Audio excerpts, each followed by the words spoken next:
The actions taken by the right wing during the entirety of the Trump era have nearly all amounted to, at best, a negotiation or compromise with the left. And whatever outcomes followed that have been exclusively according to the terms of engagement set by the left. It's clear that the broad coalition of the right has defined itself as basically just oppositional to the left, and there is no offering of any principal differences to distinguish the right. It is in strict alignment with the left's framing. But the right, the true right, not some form of hereditary conservatism that is identical to the liberal view from 30 years ago, isn't simply the absence of the left. We operate with different fundamental priors, and we have to start acting that way.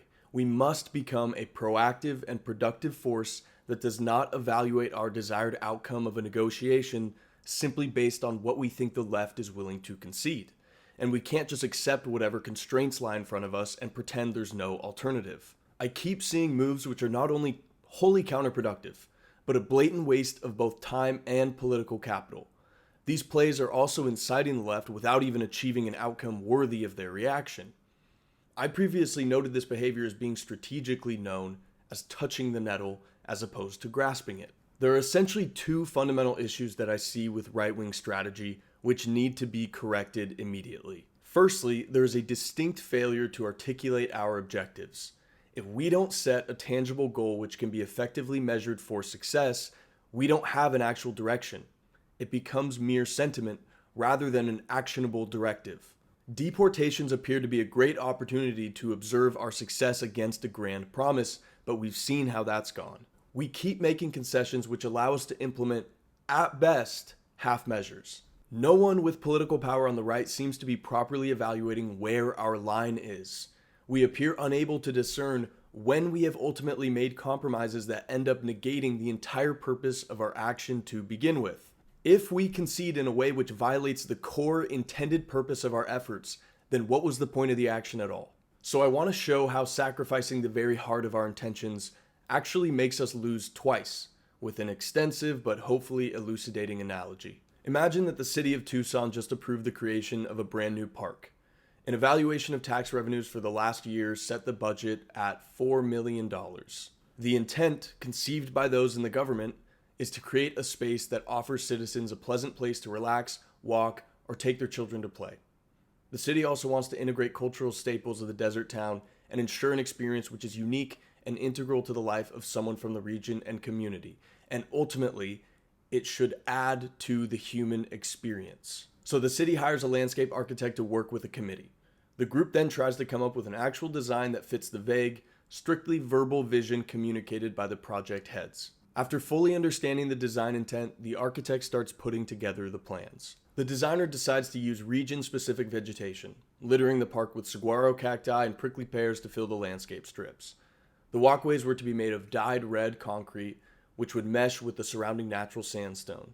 Desert sunset gravel would be spread on top of the soil as the cacti sprout from it just beside the pedestrian paths. Benches will be made of cut and polished salt rock, and decorative Old West themed street lamps will illuminate the walkways with a warm orange light. The playground will have a rock climbing wall, Indian tents, and an artificial cave. A creek will split the park, and a bridge finished with cordon steel will cross over it. They want extravagant signs throughout the walkways, which will describe the history of the city from its beginnings as a native settlement to becoming U.S. frontier outpost, as well as chronicling its eventual evolution into modern times. After finally coming up with something that satisfied the concept and the vision, the city then approved the design and moved on to finding a general contractor to actually build it. The plan set was put out for bid, and the city received proposals from 3 separate companies. Each quote came in between $7 and $8 million. The city realized that their budget could not meet this. No other funds were available to draw on, so they called a meeting with both the architect and the lowest price contractor and asked what could be done to adjust the cost and get the scope to fit the budget. The contractor explained that the major chunk of the cost came down to the excavation and infrastructure for the creek, as well as the structural steel bridge. The city decided to do away with it and reduce costs by $2 million, but they still needed to shave at least another. The dyed concrete ended up being about 20% more expensive than a standard mix of cement, so they scrapped that idea and returned to typical gray concrete for the walkways. This saved a few $100,000. The original concept for the playground would have to be custom made, and it carried quite a bit of cost, but there were stock playgrounds available which could be ordered for much cheaper. The city chose to use a standard playground set instead, but they were still shy of their budgeted number. The landscaper then informed the contractor that the cacti weren't cheap, but they were told that they could use standard mesquite trees and save another few $100,000. The decorative signs also had to be custom made, and the cost was extreme in comparison to the scope. So the city decided to ditch that and just put a standard board up with the state of Arizona outlined on it and an engraved star over Tucson. And so after all these changes were implemented, the city was finally left with something that fit within their budget. They then proceeded with construction and eventually finished the park. After completion, the final product was technically a park, but in reality, it ended up being a drab, easily replicated, characterless patch of land which had no visionary tie to the city it inhabited. But it finished under budget, and it definitely fit the mechanical parameters of a park. The city had done its job in a technical sense. But in the pursuit of finding a way for the park to work under the constraining financial metrics, the city forgot that the entire purpose of the project, which was to create something that elevated the human experience and spirit, was abandoned. They misprioritized things. They drifted away from the driving force behind the project and instead shifted their goal to be definitional and mechanical. The aspirations faded and the project ultimately turned into a stale analysis of how they could build a park according to a budget. And without even realizing it, they had unknowingly stripped away all the elements which were fundamental to achieving the original goal of the entire ordeal. Constraints are unavoidable. We live in space and time amongst scarce resources. And yet, that doesn't excuse the fact that we can't just sacrifice the principal purpose of the things we do just because of some inevitable restrictions. If the constraints on us destroy the point of our endeavors, we must revise our approach, perhaps wait until we can actually execute the proper way. But we cannot just settle for a hollow outcome that still may technically fit the definition of what we're doing, especially if it is merely to placate people. The logic of viewing the rules and constraints of any pursuit as the tour guide to your destination ultimately leaves you in objective failure. We can't let ourselves define our direction as being merely an adherence to restrictive forces. Otherwise, we become blinded as to where we're actually going.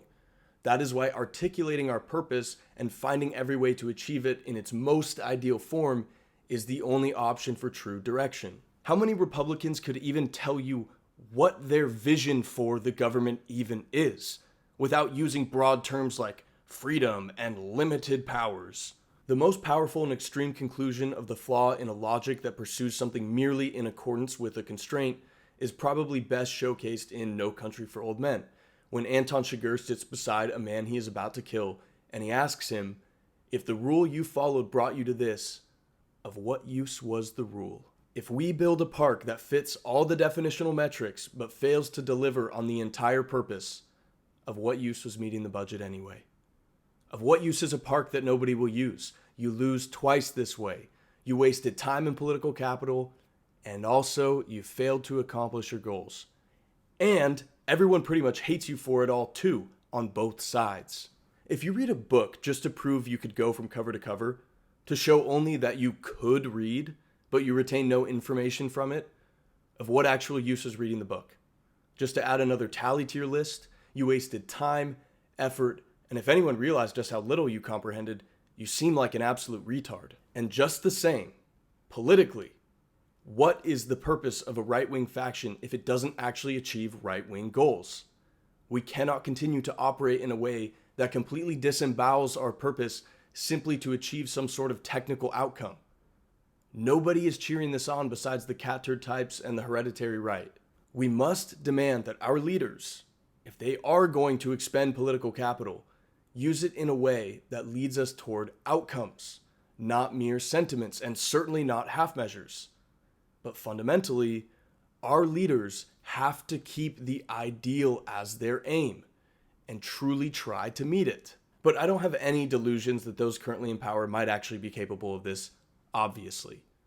But moving forward, as the right coalesces, and as the levers of political power change hands and perhaps even move altogether, it's imperative we all have this mindset. We have to always remember the point of what we are doing and what we are trying to achieve. That is our guide. It's not the difficulty and restrictions.